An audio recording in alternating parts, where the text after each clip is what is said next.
Welcome to SORMAG's Writers Cafe, where we share the real writer's life over a cup of friendship, sprinkled with laughter and wisdom. My name is LaShonda Hoffman, and I'm your host for today. Today's podcast is a book brag, where we talk about books and how to promote them.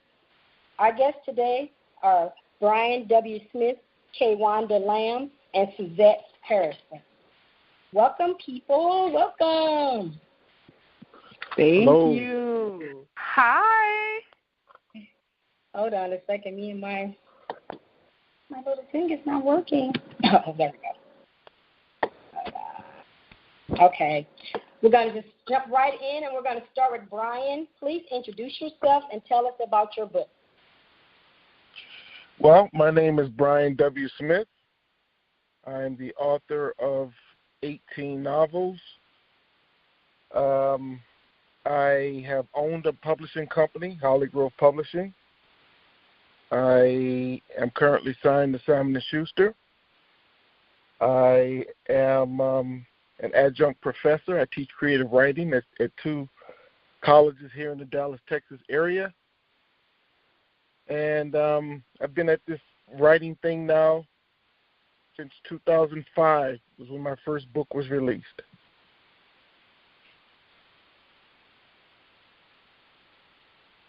So what's your current book?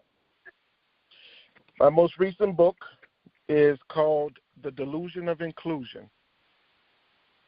And The Delusion of Inclusion is a book about a single father who grew up in the hood, and he's determined to give his son a better life. So he moves out into the suburbs. But what he finds is that living in the suburbs, although he avoids much of the crime and violence that comes with living in the city, he's faced with a new set of problems, and that is trying to assimilate into a predominantly white culture.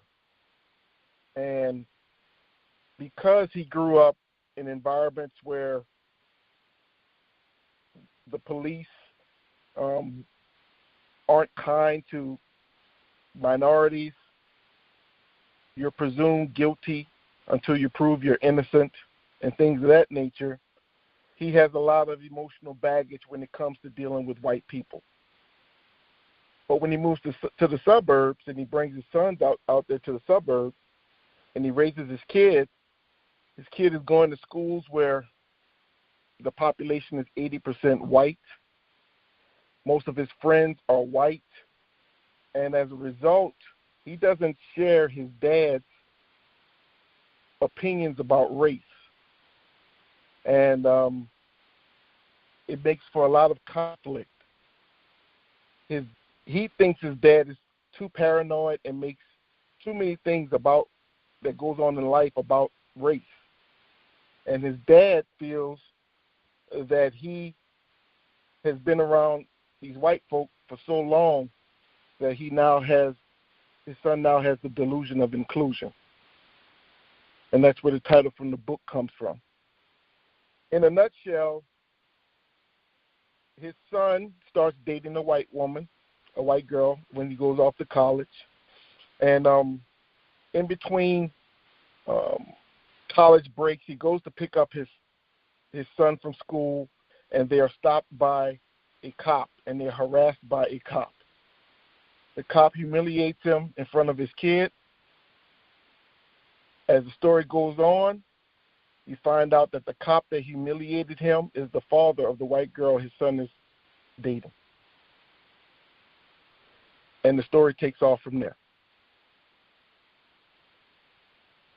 So what I have here is the prologue to the story.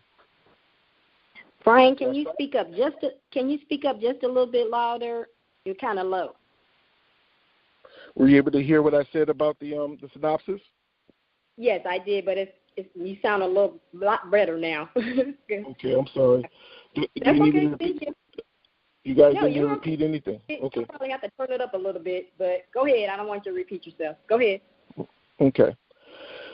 Here's the prologue to The Delusion of Inclusion, my 18th novel. The invitation seemed normal enough to Wood Mercer. He, Dylan, and 3 of the other captains on the football team were going to engage in a little harmless hazing. 3 smart-mouthed sophomores who protested to the coaches about their lack of playing time were being held against their will behind the gymnasium. It was a tradition, something most seniors on the team had experienced when they were wisecracking underclassmen. Wood and Dylan kept glancing at the huge clock that hung over the entrance to the locker room. It read 4:47. The head coach usually left for the day around 5 o'clock, so the 2 boys loitered in the meeting room until they were sure he was gone. When the coast was clear, the mischievous teens grabbed the items they needed to carry out their mission. Duct tape was needed to keep the underclassmen bound. A few bars of soap would be shoved into their mouths to muffle screams, while the captains peppered them with enough body blows to make them rescind their complaints. One would think this type of behavior would be outlawed, but this ritual was in its 4th generation, passed down from year to year like Grandma's sweet potato pie recipe. The coaches were aware of the hazing, but hid behind the veil of plausible denial. The team captains understood the rules of engagement.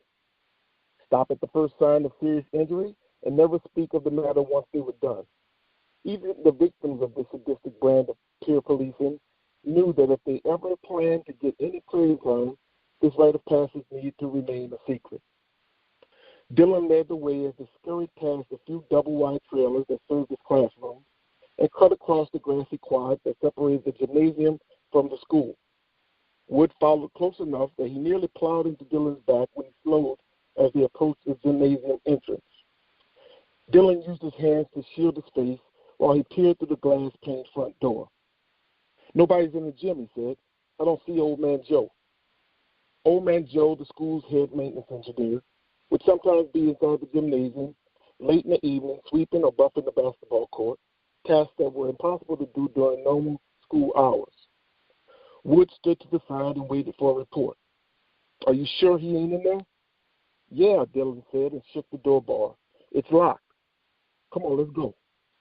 The 2 boys looked around to make sure they weren't being watched before entering the 70-yard-long alley that ran alongside the gym. An 8-foot-tall chain-link fence, shrouded in vines, served as the barrier between school property and the rest of the world. The vines covering the fence partnered with the height of the gymnasium to snuff out most of the sunlight. The alley seemed more like a tunnel. The sun didn't reappear until the last 10 yards. Therefore, the 2 boys were forced to rely on their memory to avoid hazards along the path. "Slow down," Wood said as he struggled to keep the 4 bars of soap from falling out of the ripped brown paper bag he held. "Come on, Slowpoke," Dylan said. "We don't have all day." "I'm right behind you. This damn bag is ripped." "We're here," Dylan shouted as he appeared from the alley first. He gave a high five to the other 3 team captains, Billy, Luke, and Big Cody, a 6'6", 300-pound offensive lineman who already received scholarships offers from several colleges. Wood, the only black captain on the team, appeared from the alley wearing a huge smile and the brown bag pressed against his chest. "What's up, fellas?" he said, and scanned the area. His fellow captains stared at him with duplicitous eyes. Where are the words that would have completed Wood's sentence were eviscerated by Big Cody's massive right fist. Wood's nose and top lip exploded. Blood sprayed like water from a shower head. As the football team's starting running back, Wood was accustomed to taking hard hits, but he'd never been hit so hard that he saw stars. To add insult to injury, the punch came from Big Cody, the guy whom he considered to be one of his best friends on the team. Wood released the bag of soap and dropped to one knee. It took a few seconds for the flickering stars to dissipate, but when his vision finally returned, he wished it hadn't. Blood, a lot of it, was all over his hands and shirt. Billy pointed at the alley. "Cody, make sure no one is coming." "I'm on it," Cody replied. Billy moved behind Wood and planted his size 11 shoe between the ambushed boy's shoulder blades. Wood's body jerked like he'd been rear-ended in a car crash. Within seconds, his mouth kissed the dusty ground, and the side of his face was covered in blood-soaked dirt. "Kick him again, Billy." From Wood's prone position, the order to do further harm seemed to cascade down from the heaven. But God's no instigator. Even in his broken state, Wood recognized that Dylan Osa, the boy who lured him to the secluded area behind the school gymnasium, was the person who uttered the mean-spirited command. Well, why did you hit me? Wood slurred. A string of blood dangled from his bottom lip. He managed to open his right eye up to get a glimpse of 3 sets of tennis shoes and scrawny white legs. What did I do? Shut up, Billy barked and kicked Wood's exposed rib. Wood let loose a gut-wrenching moan and crawled into the fetal position. Billy grabbed the bar of soap and moved closer. All the girls at the school, and you had to fuck my girlfriend. He knelt next to Wood. You forgot the rules, boy. You never mess with your teammate's girlfriend. She said y'all broke up. Billy's nostrils flared and his teeth gritted. The veins in his forearms squirmed like worms. He never lost a girlfriend to anyone, let alone a black boy. Come on, let's go, Luke said. He's had enough. I ain't ready yet, Billy said. He gripped the soap and shouted as he swung. I don't care what he said. Wood's jaws contorted when the punch landed. Dylan, Cody, and Luke all flinched. While Wood moaned and writhed in pain, Billy shoved the bar of soap inside of his mouth. Damn, Luke muttered. Come on, we need to go, Dylan said. You just gonna leave him there? Asked Luke. Billy glanced at his 3 accomplices before his bigoted eyes made their way back to Wood. He made a gargling sound and unleashed a glob that could have doubled as plaster. His aim was impressive, even if his behavior wasn't.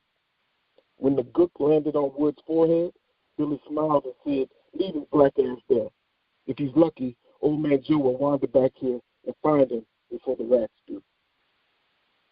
And that's the prologue. That's the opening prologue to the book, and it lays the foundation why Wood has an issue with white people. First chapter starts 22 years later when Wood is now an adult and he has a son of his own that's in high school. Ooh, that was really deep. So it really was. It was good. I was like, ooh. No, I kept thinking that was the son, and then now when you explain it, I'm like, I can understand why the daddy feels that way. That's, so when they moved to the suburbs, this was his life growing up. He got his first beat down for messing with a white girl. And, of course, he goes through the other struggles as a teen that other black men do. So when 22 years later, when the book picks up from chapter 1, the opening scene is him going to pick up his son one weekend during his son's sophomore year, and he brings him home for the weekend. And while they're driving, they have this big discussion about race and all these other things. And in the middle of that discussion, a crooked cop pulls them over, and that's how it goes on from there. So the book is called The Delusion of Inclusion, and the book came out about 2 months ago. I checked today; it has 21 reviews, and all 21 are 5 stars. Wow. Is it a hard read? You know, some books you have a hard time reading. I'm just, as a mother of 2 sons, I'm scared to read it because every day I get more scared for my kids. It's like, ooh. Yeah, I would argue that it's the reason why you should read it. Okay. All right. Especially if you're a mother of 2 sons, it's the reason you are the ideal target market. Mm-hmm. Because you can't protect them if you don't know what to look for. Well, that's true. That is true.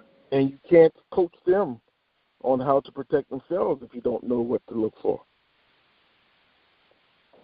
Okay, so, well, I will be downloading. Ooh. Is this something that a teenager can read, or is this an adult book?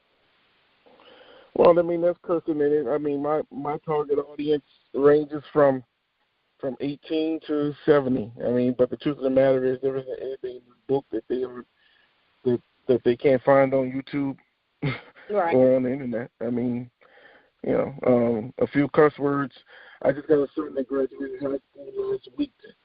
These kids curse more than we do. So there's anything in this book that'll be new to them, All right. Well, it sounds like something I would like to share with my son, so thank you. Okay, Brian, thank you for that. Kaywanda, you ready to step up and tell us about you and your book? Oh, my gosh. Brian, you just messed me up. So literally, LaShonda knows there was an incident on my son's job. He's 17. I am the single mom of 2 sons. And that messed me up for a second. I was like, oh, I don't even know if I could talk about me. I need to get it together. I'm still emotional. Someone said something racially insensitive on his part-time job on Sunday, and so we dealt with that on Monday and Tuesday, and, I had some tears and all of that stuff. So, yeah, this is a much-needed book, especially for the season that we're living in. So I want to say that first, but hey, everybody, let me get back to my chipper, normal, loud self. Gosh, woo. Thank you for the work you're doing, Brian. We certainly need something like that. Hey, y'all, I'm Kaywanda. I am the winning single mom. You're very welcome. And as I said, I'm a single mom to 2 boys. My boys are 15 and 17. I've been a single mom for 15 years. I was 2 months pregnant when I found out that my kid's dad was sleeping with 7 women. That's the ones I counted on my job. He was out there, and I realized that, that just wasn't something I was going to stand for or take. And we tried to co-parent. I certainly tried to work with him, and it just ended up being where I was, just going to be the one, as they say, holding the bag. But over the years, it took me about 3 years to, heal that broken heart, go through my process. And even in that time, I was pushing to see, well, how can I keep a roof over our heads, and how can I make sure that my beautiful babies who don't deserve this are still taken care of and get everything they ever wanted. And like you have in your book there, moved them to the suburbs and moved out to a predominantly white area and, did all those things. Went to school 4 times, up-leveled in my education. And so the name of my book that I'm going to talk about tonight is called Do It Anyway, The Single Mom's Guide to Living Life and Achieving Her Goals. And so I'm an educator. I'm a high school Spanish teacher. I have a master's in Spanish Lit. One of the things that I realized when he walked away, I was working for a mortgage company. I realized I needed to make more money. And I started thinking about the skills that I had and what I was interested in. And the company wanted people to speak to their Spanish-speaking customers. They realized they were wasting money. And so I went back for that, fell in love with it. And instead of, working for the mortgage company, I became a teacher. And believe it or not, I made more money as a teacher than as a representative working for one of the top mortgage companies in the world. So anyway, that's a little bit of the story. I ended up moving to Texas with my 2 boys at the ages of 4 and 6. And we've had an amazing life, a blessed life. And so over the years, people would say to me, how are you doing this so well? How have you been able to raise 2 boys, go to school full-time, work full-time, be such a good mom, tackle your dreams? How do you do it all? And I would look at them and say, what do you mean? I just didn't get how some people didn't have that ability to get back up, how some people didn't have the ability to do it anyway, to rise up to the occasion. And, of course, I realized it was, my faith in God. It was him taking me through some things, being there. It was family. It was support. There were times when family couldn't support or wouldn't support, and I had to learn how to make other friends. So in the book, I outlined 12 steps to getting to the point where you can realize, or you can get to the point where you can say, I can handle single parenting. My tears, I'm done with them.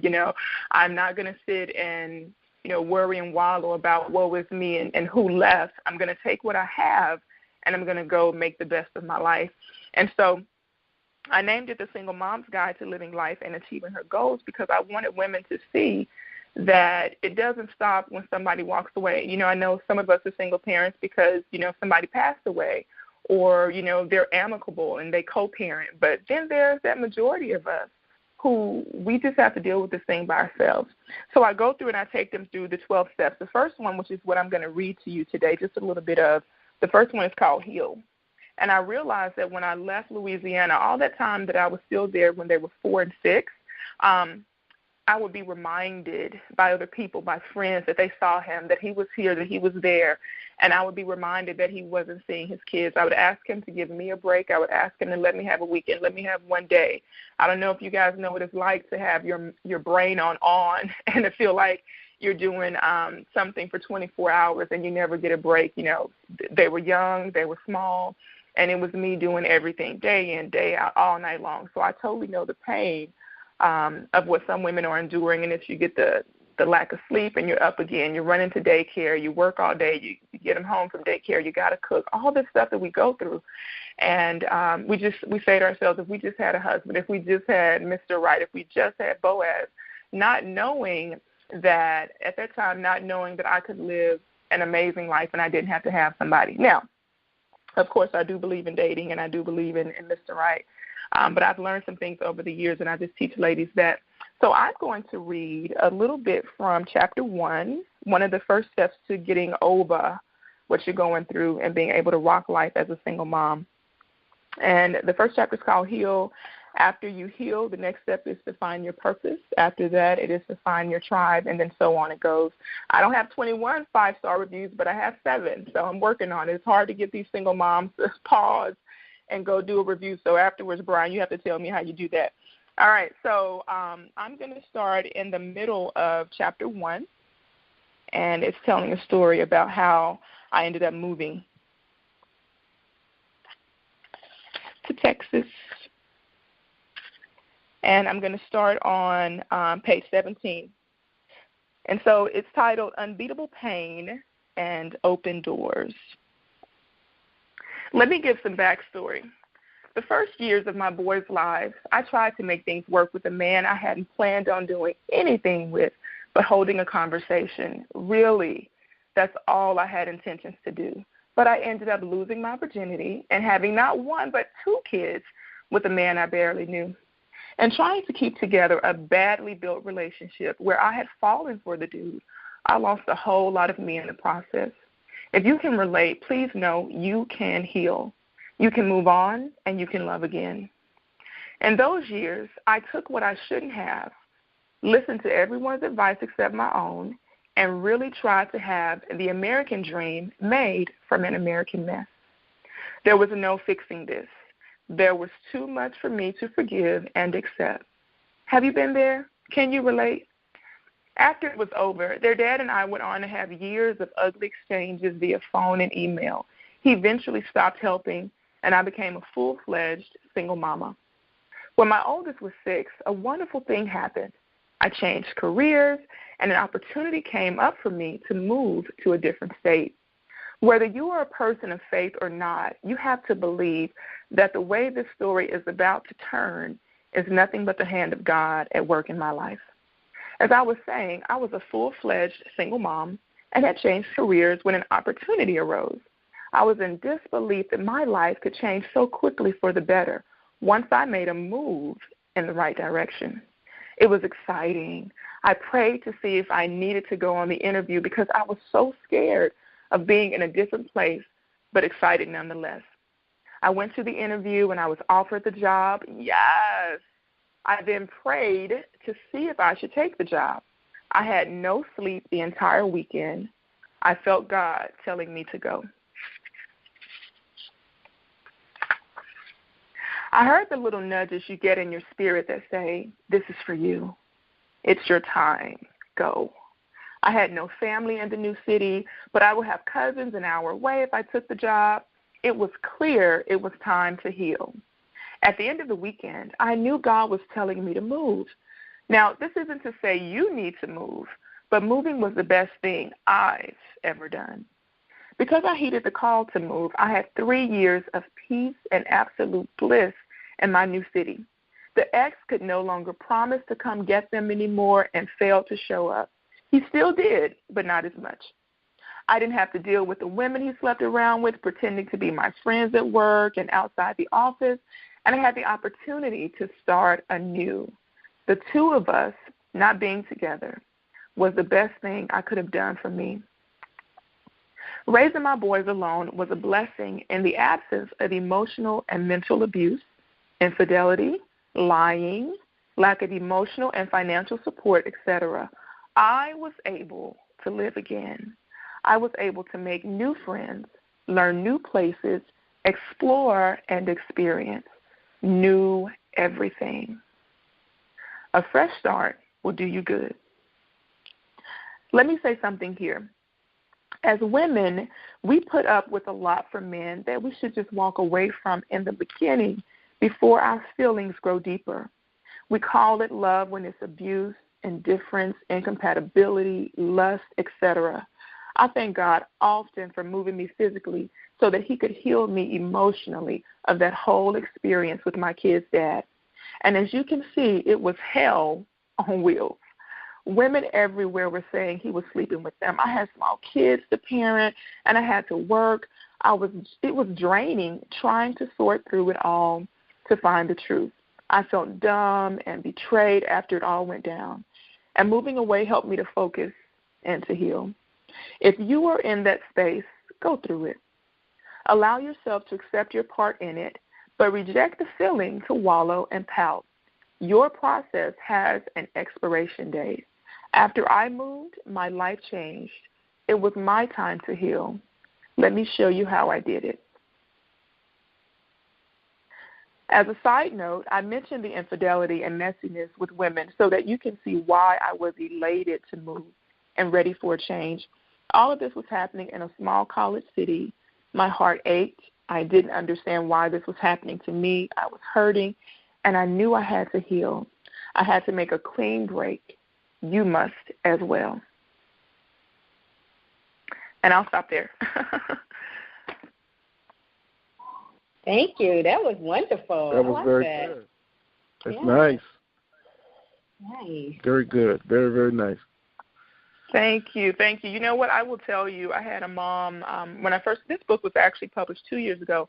I had a mom, she was a Caucasian lady, and she wrote into me, and I looked, and I was like, oh, my God, this email is like pages long. And she just went on to tell me how they call it a ministry, what I do as a single mom coach. And she said, your ministry just has blessed me. And she said, I knew when I was reading the book that I had to get out of this relationship I was in. And she said, when I got to page 19, I couldn't go any further. And I was like, Lord, hold up, let me open up to page 19. And when I got to page 19, when I looked in the book, I was talking about soul ties. And so basically, she knew she had a connection with somebody who would never love her. Right, that strong connection. That's what I had with my kid's dad. I didn't love him, and I knew I didn't love him. That's why I refused to marry him, and it came out. This is why I had that feeling of, don't marry him just because you have kids, because he's sleeping around, and he would not be who God has for you. He still isn't that man for the woman that he ended up marrying. And a lot of times women cry, and I'll let the next lady talk, but a lot of times women cry over what they lost, not knowing that God saved you, not knowing that it was a blessing, not knowing that the betrayal was a blessing. I'm so thankful every day that he's not in my life and that he's not in my boys' life. And I know it's hard for my boys, but to teach them to be, if all he was going to teach them was how to break my heart and how to run women, I'm okay with them not having him. I do have a chapter in the book where I talk about how you have to have mentors for your children. And then I show the ladies how to do that. So I have good, godly men who are married, some who are unmarried, but that I trust, who have the values that I want my boys to see. And so that's what I want to make sure your audience knows. It gets better. The book takes you on a continuum to rising. By the end of it, you've done work at the end of every chapter to know that this is what you need to do to get from this place to go to your next level. So thank you. Thank you. What I love about your ministry is that you show a positive side to the, as they call it, the baby mama. I hate that term. But sometimes all you hear is the negative side of that. And there are women who are having being successful as a single mom. It's not always the downtrodden person. They have success with their children, with themselves. And so I like that you show that side of being a single mom, that you don't have to be, he left me, but you can still rise up and be a better person, and your children can, grow up to be good, good, productive citizens. So I think their ministry is great, and thank you. Thank you very much. Our last guest is SORMAG's digital cover author, Suzette Harrison. Suzette, please introduce yourself and tell us about your book, please. Thank you, first of all, LaShonda, for having me. It's an honor and it's a privilege, and I'm very blessed to share this evening with you as well as with Brian and Kaywanda. And I feel very connected in the sense that with Brian's book, myself being a mother of a 14-year-old African-American boy, and I feel a connection with Kaywanda. I personally will be celebrating 28 years of marriage on Saturday with my beloved husband. However, I am the daughter of a divorcee. My mother was divorced back in the 70s from my father, and he became absentee in our lives. So I feel a connection to Kaywanda's book as well, and an appreciation for her book, and wishing information such as this was available to my mother to help her through her period that she had to go through of raising her 3 daughters all by herself. But thank God the book exists now to help others. So I'm Suzette, and I think I am most well known for my historical fiction, Taffy, my award-winning book, Taffy, that came out in February of 2016. And to date, Taffy has over 200 reviews on Amazon, which is just a miracle and amazing. I remember, LaShonda, when you and I had our virtual tea session, and you had to show me where to look for Taffy's ratings on Amazon because I was so clueless. And I remember when I got my first 7 reviews running through the house screaming like it was 700. Those first 7 were so precious to me. But Taffy is actually not what I'm here to share tonight. I'm here to share my contemporary romance that's called My Joy. And My Joy was released on March 8th of this year. And I mentioned that date and selected that date because I am self-published. And as a self-publisher, I had the power to determine what day My Joy would be released on, and it was very intentional. My Joy was released on my best friend's birthday, and it's a tribute to her, Nana Evans, because Nana's no longer here on earth. So that was my way of celebrating my best friend by releasing My Joy on her birthday. So in a nutshell, My Joy is totally opposite from Taffy. She's contemporary. As I said, she's romantic comedy. I actually classify My Joy as a rom-dramedy. What the heck is a rom-dramedy? It's romance, drama, and comedy with a good dose of Christianity on the side. No, she may never be able to be classified as Christian fiction, which is fine by me, but trust, when you read Joy and you walk away, you'll know that God is there in the midst. So, Joy, totally different from, she's a little different, I'll say this. In phenotypically, physically, she's statuesque. She's 5'9", and as she says, 188 pounds, close to 200, highly voluptuous, very outspoken, very determined. She is a culinary student by day for pastry and baking because she has aspirations to open up her own cake boutique. At night, to pay the bills, Joy works in the Hourglass. And the Hourglass is a gentleman's club, exclusive gentleman's club that's dedicated to patrons who like a woman with a little extra fine on her frame. So this is Joy, student by day, companion at a gentleman's club by night. Joy is agnostic. She doesn't care to argue God's existence one way or the other because of her childhood experiences and things that she was subjected to after her father's death. She is anti-relationship. She does not believe in monogamy. She doesn't believe in holding on to a man more than a minute. She gets what she needs and she's gone. So she kind of challenges our sensibilities with regards to women and sexuality and their rights to choose partners, etc. So Joy is a pistol. She's a whip, and the book is told in first person. You get to hear her voice very clearly. So I'm going to read two very brief segments. The first is when Joy meets the man who winds up being the love of her life. Of course, she does not know it here. She's at a restaurant after a jazz concert, and this is the first excerpt. That thought did a quick fade when I re-entered the lobby to see our party had increased with Ronnie and this manly mountain of luscious chocolate that made me want M&Ms, something to melt in my mouth and my hands. I thought you fell in, Lavelle complained. Hey, cuz. Ronnie gave me his long, lanky embrace. Come meet my frat brother, Q. Ooh, honey, I would if I could.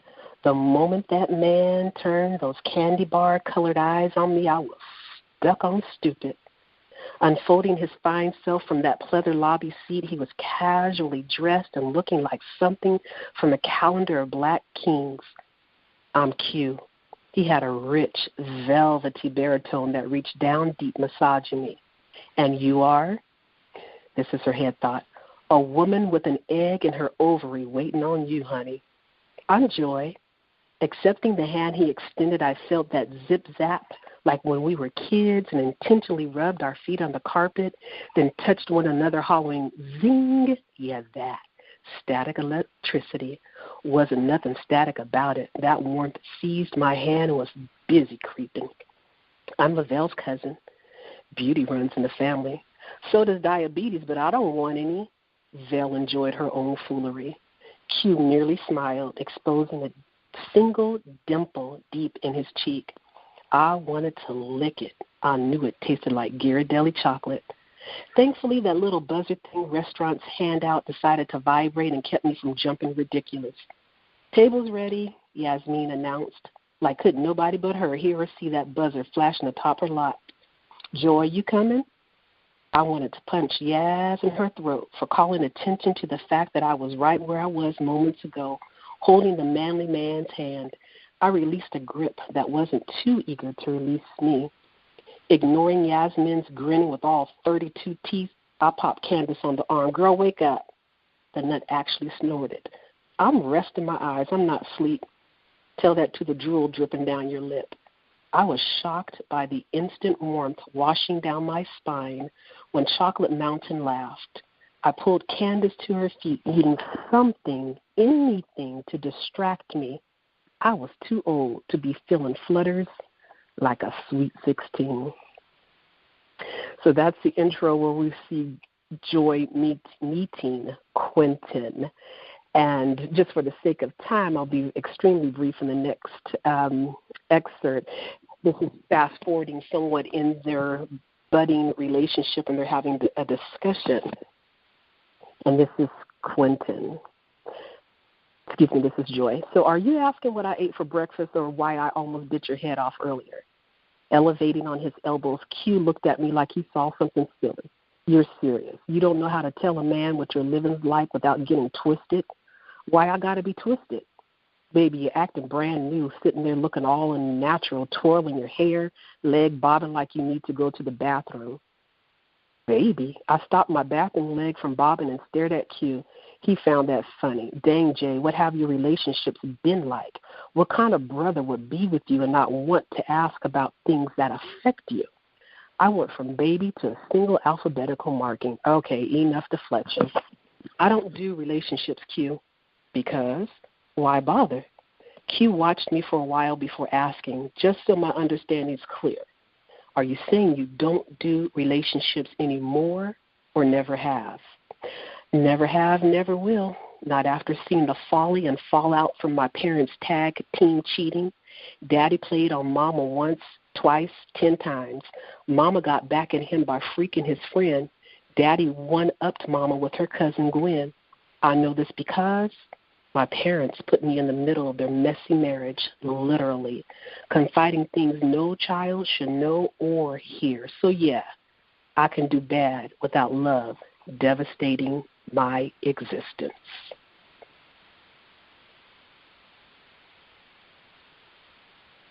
Wow. That was awesome. Thank you. Yes, it was. Yeah, that was impressive. Q and Joy are interesting couple. I like their story. And Q gave her too. I'm sorry, I gave her what, please? I said he gave her a run for her money every time he tried to. Oh, yes, he did. Right there. He was right there. He's like, You're not getting away that easy. You're going to deal with it. I like that about him. It was nice to see a God-fearing man. It's not that many of them out there, so it was nice to read about one. Yes, yes. All right. That was good. Everybody gave a nice excerpt and told us about the live. So let's share some promotion tips. My first question is, what advice would you offer someone whose book is about to release? What would you tell them to do?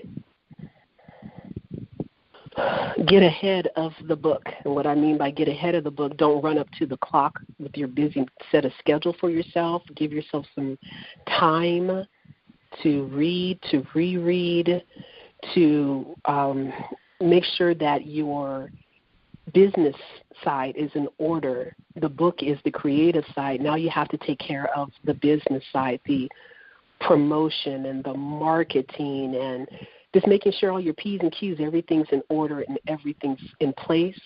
But then one of my favorite things to tell people as authors is to breathe. After you've done all that busy work and you've done all that, you have to breathe, you have to relax, and you have to enjoy and celebrate your work as well. Well, one of the things that I've been doing since 2005, when I first dropped my background is in business. I have a few degrees and I have an MBA. So I stumbled into this after going through a personal tragedy or trauma. I found out after 18 years that my daughter was not my biological child.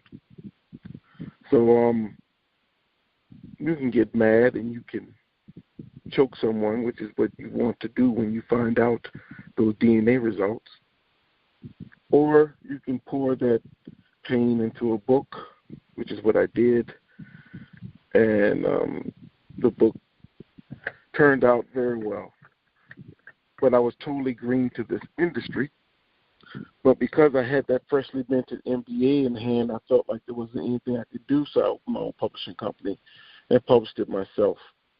And what I did was I just applied many of the things that I used in the corporate world to this business.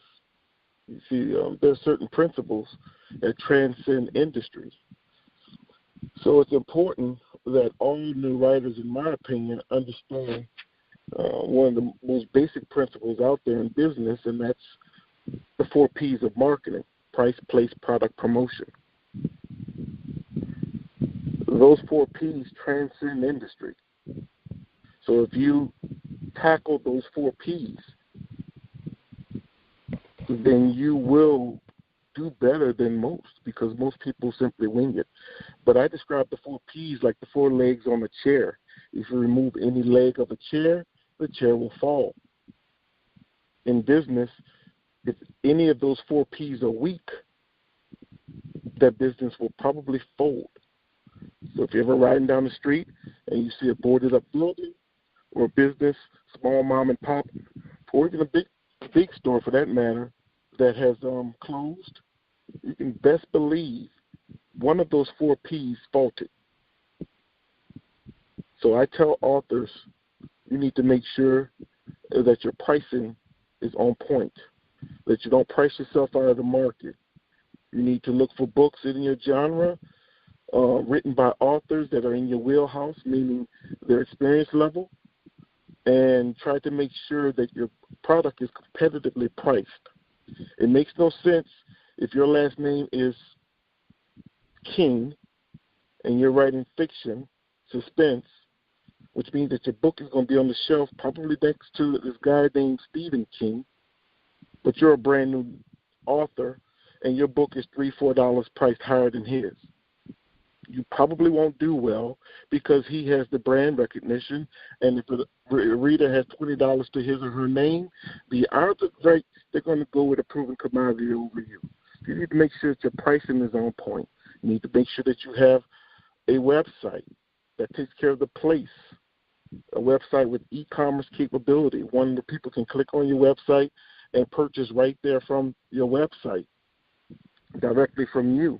Of course, the book also, you want to try to get it in as many retail outlets as possible, whether that be Amazon or set up an account with Barnes & Noble, mom and pop bookstores, etc. So you need to make sure that your place is right. You need to make sure that your product is right. It needs to be well edited. It needs to be proofed to the point where you're tired of reading it. Get you some beta readers. Get their opinion. All this stuff needs to be done at least 90 days prior to the release of your book. And I could go on and on about your product and the promotion. It does you no good to have the best written book on the planet if no one knows it exists. So social media, use it. I'm not the biggest Twitter type person, but there's nothing wrong with having a Twitter account. Instagram and all those social media outlets, those platforms, go ahead and use them. And I could go on and on, but I recommend to novelists, young and old, seasoned and debut novelists, to make sure you got your 4 P's in order: price, place, product, promotion.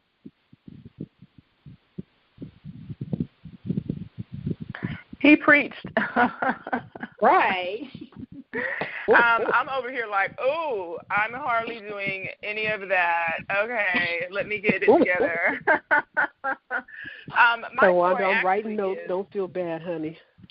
Oh, no. Actually, and he mentioned things that, I already know, right? But that we all know stuff and we're not doing it.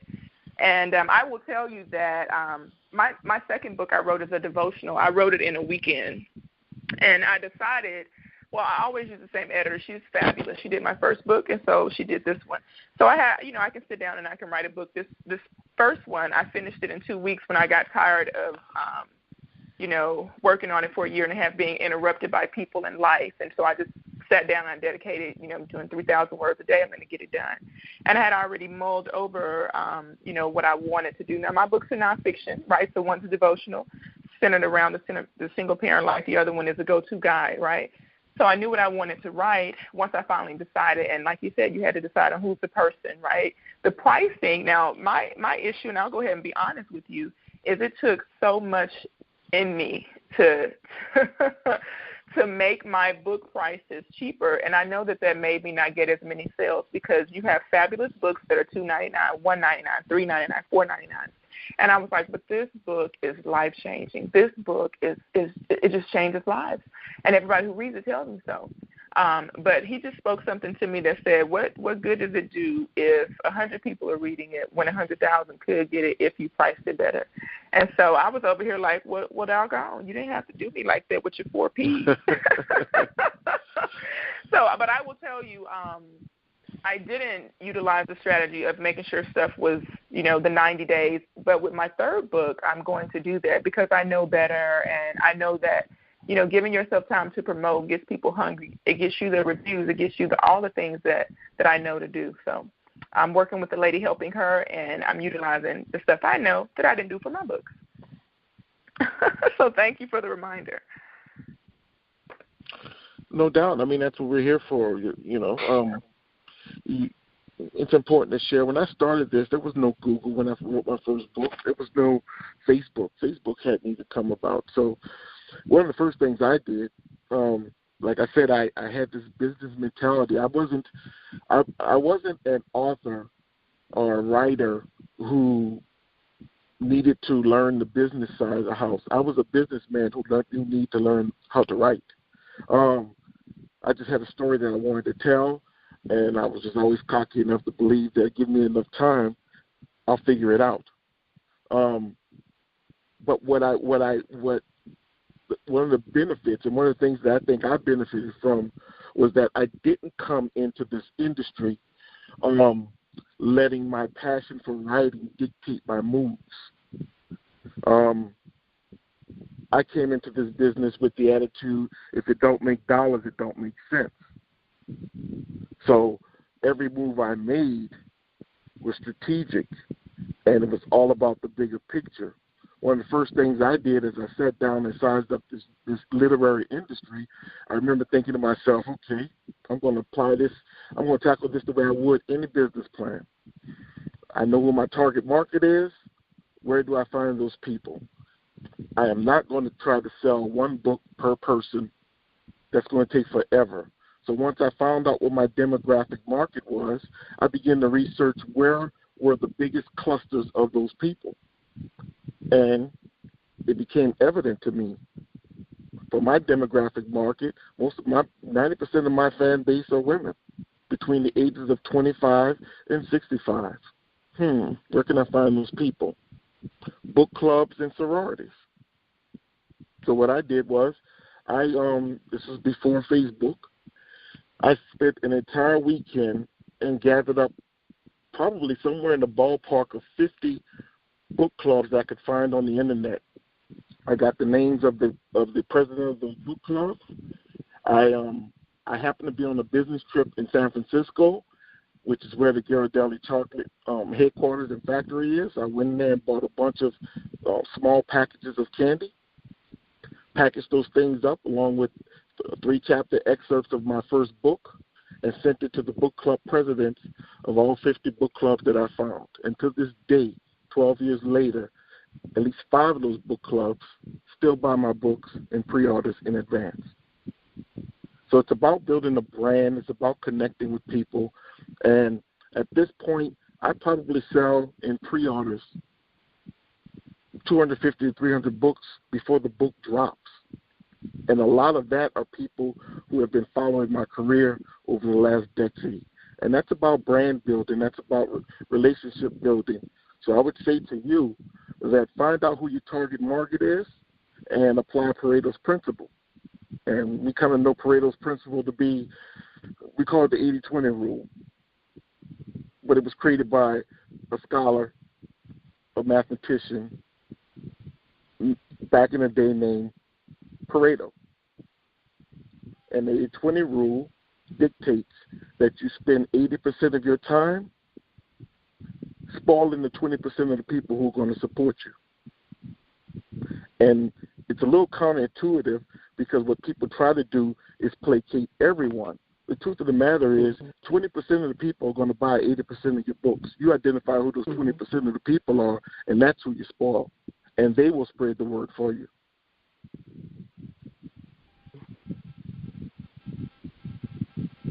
Is this thing on? It is. It's on. We're all like, well, dang. I'm letting it sink in. We're at school. Gosh. I'm like, I got to listen to no, this. that's really, and it's true. Yeah, and the sad thing is that it's true.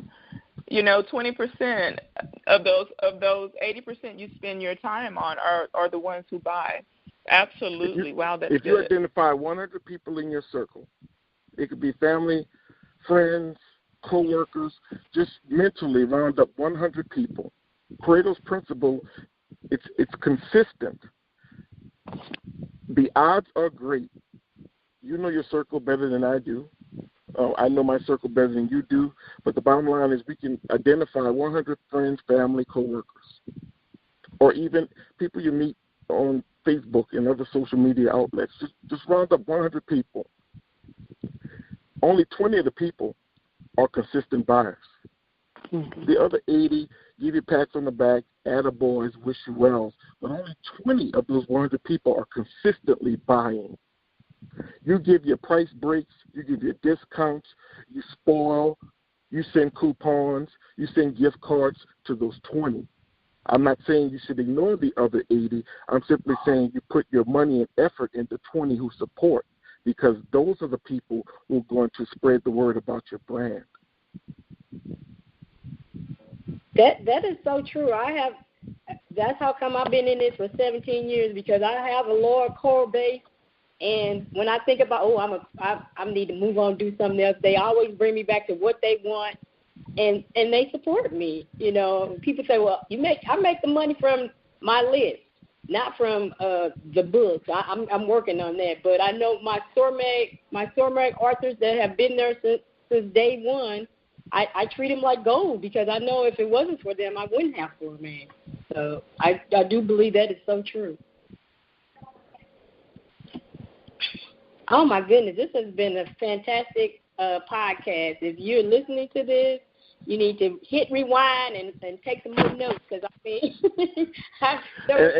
and you know what? And I get, maybe it's because I teach, and I guess the professor's coming out at me. I spend a lot of time, I teach creative writing, so I teach several topics within the creative writing umbrella, where I teach everything from basics of writing a novel to the 10 things every new writer should know and stuff like that. So please forgive me if it comes across a little preachy, but it's probably just my alter ego spilling into this conversation. This is Brian W. Smith's wisdom of 18 books sharing to us, one or two people books, you know. Right. We are sitting at your foot learning, because what I do is I look at people's careers. You know, if you just got one book, it's hard to keep talking about that one book. But you got 18 books.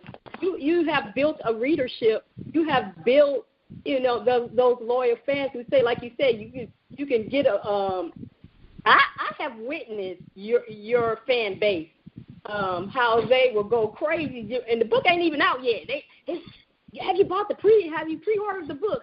You rarely hear that from authors. Most of the time, when they come out, I buy. When people buy the pre-order 2 months in advance, that's some loyalty, you know. And it's very hard to get to the pre-orders. That's God. Make no mistake about it. To God be the glory. Make no mistake, but I know for where my blessings flow. But I also believe that, I spent. You applied some principles, yeah. Yeah, applied principles, but I really do believe in my heart, ladies. I think that one of the things that I benefit, one of my strong suits, is that, and I probably learned this after being in the Army for 10 years. I just outwork people. I'm a workaholic, and I watch the moves of everybody from Oprah Winfrey to Jay-Z to Puff Daddy, and one of the common denominators all of these successful people have, regardless of what it is they've made their fortunes in, is that they are fanatical when it comes to work. So on Friday nights, while everybody else is getting turned up, I'm cranking out 2,000, 3,000, 4,000 words. I'm creating flyers. I'm contacting book clubs. So a lot of this stuff is work ethic, honestly. I always tell my clients, when you put in the work, you see the results. You will see the results. If you just posting once a month, then don't come to me crying talking about you ain't selling books, because you just posted once a month. You ain't talking to nobody. You're not going out to no events. You're not going to a book club. I tell people all the time, people buy books from people they like, and no one can get to like you. No one can get to like you, your personality, really connect with you if you're hiding behind your laptop screen. I meet with, on average, about 30 book clubs a year, from Atlanta to California. I'm on the road. I'm on the go. Now, when I first started, a lot of this stuff came out my pocket. I've been blessed now that at this point, you get the featured author tag, and you get honorariums and get all these different things. But it takes 10 years to become an overnight success. So whatever gets sponsored now, that came from the grunt work I did when I started. And I just find that a lot of young authors, they like to be able to go around telling people that they are authors, but they don't want to do the grunt work that gets you a brand. Yeah. As a promotion strategist, that's the biggest problem, is they want it to happen overnight. And it takes work, It takes sometimes, like you said, 10 years to get to that point. It's not going to happen. You're not going to become Harry Potter's mama the next day. It just doesn't work.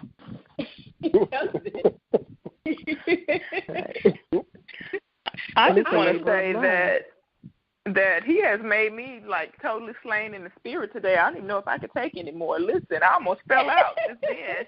Yeah, and you said something that quenched the spirit. For the rest of the day. I ain't saying another word. Brian, do you have this? What is the word? I can't even think of the word. I can't think of what I want to say. He's authentic. He's real. You already know this, but somebody just needs to hit you upside the head and remind you. That's how I feel right now. I'm like especially when you said the 4 Ps, I was like, man, I took a class on that. So, I wanted to say one more thing about the price to Kaywanda.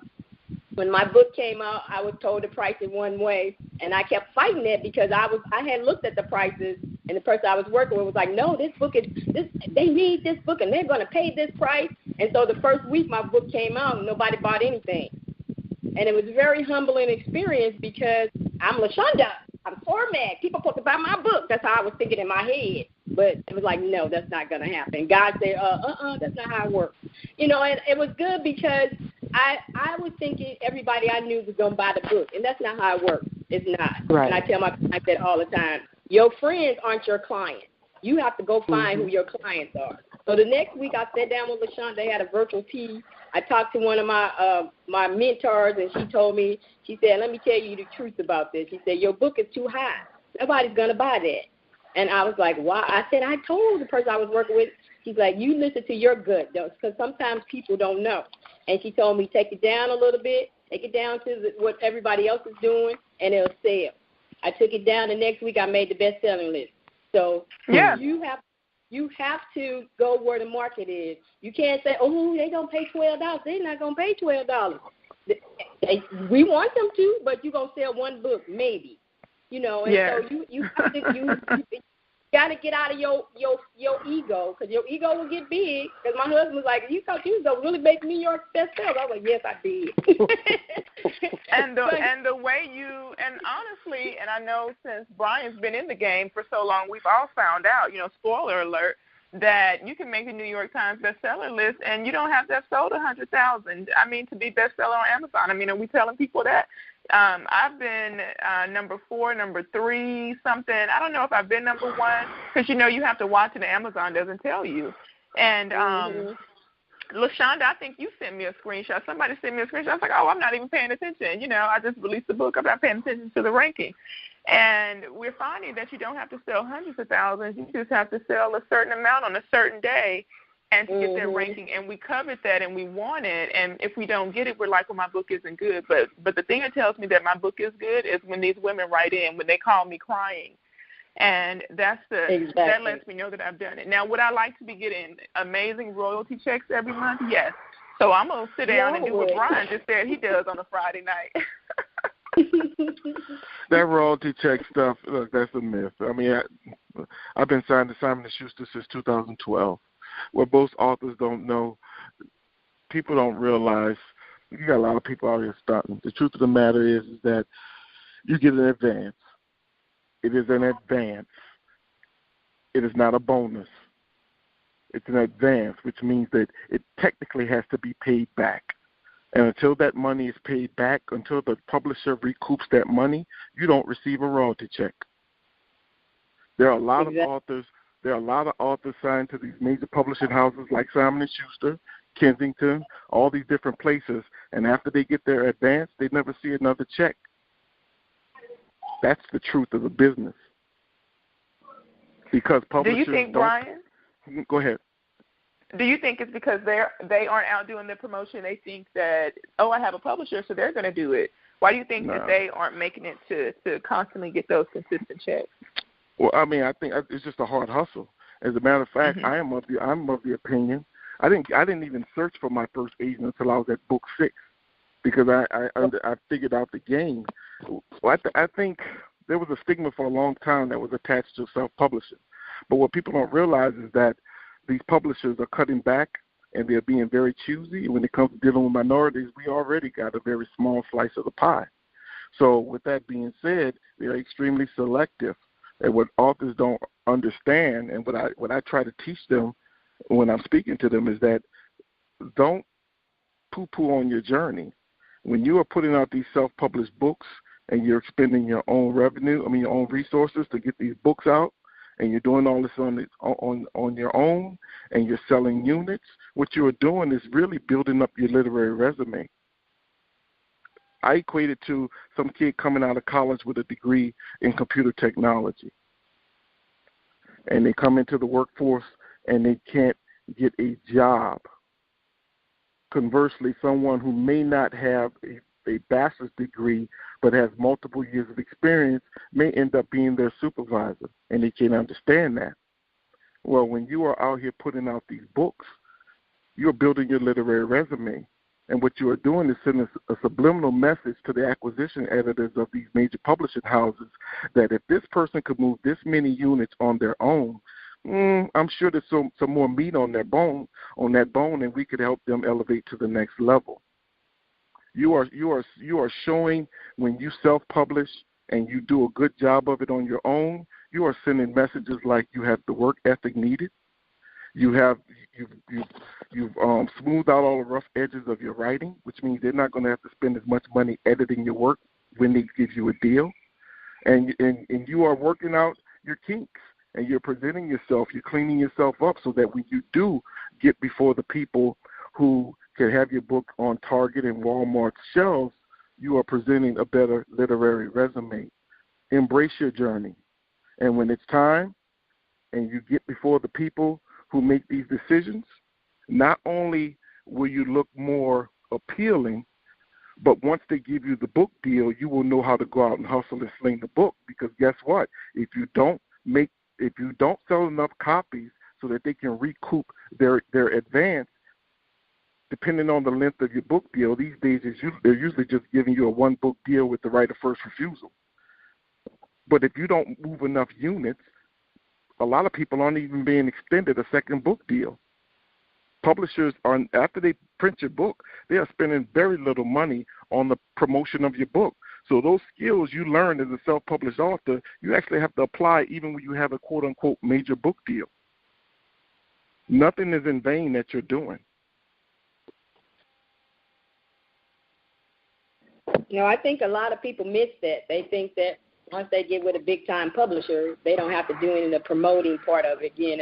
And I have to talk to them because I've seen so many people lose their contracts because they didn't sell. They put the book out there and the people will come, and it doesn't work that way. You got to work this business. It's a business. You got to work it, and the people want you to work it. That's why they came to you as a self-publisher, because they're like, oh, you know how to do this. So they help. They want you to, do your part. And they're expecting you to go out there and sell that book like you've been selling your book. And when you don't, then you don't see another contract, and you're back. They're back at, as they say, self-publishing again. But there's a beauty in self-publishing. I have my foot in both worlds, and I can tell you, I like having to deal with Simon & Schuster because of the distribution. But I like self-publishing because I like to release the book when I want. I like to have it looking the way I want. I like to put in what I want. I like to write about what I want and not have to get Big Brother to bless it and co-sign it. There is beauty in self-publishing. I think that there is there's a lot of prestige that comes with being able to say you're signed to a major label. But in many cases, and I know from experience, it's much ado about nothing. Mm-hmm. Mm-hmm. I will co-sign both sides as well, being published by traditional and now being self-published. I definitely co-sign that. There's a different kind of beauty and liberty in self-publishing that I personally did not necessarily experience being, published by a traditional publisher. And I have to say I actually love it. Mm-hmm. There's a freedom. Yes, indeed. I like the freedom of it. I actually turned down a publishing contract because I like doing it myself. So. Mm-hmm. Well, we have gone on just a little bit, but I think our listeners are going to it. This has been a really good podcast. I'm thankful for my guest tonight. Thank you for listening to this podcast. If you would like to be a guest, sponsor, or have a question, contact me at onesormag@gmail.com. If you enjoyed this episode, please leave a review. I love to know what you thought about it. This is LaShonda Hoffman. Remember, word of mouth is the best way to sell a book. Tell somebody about the books you heard about today. See you on the net.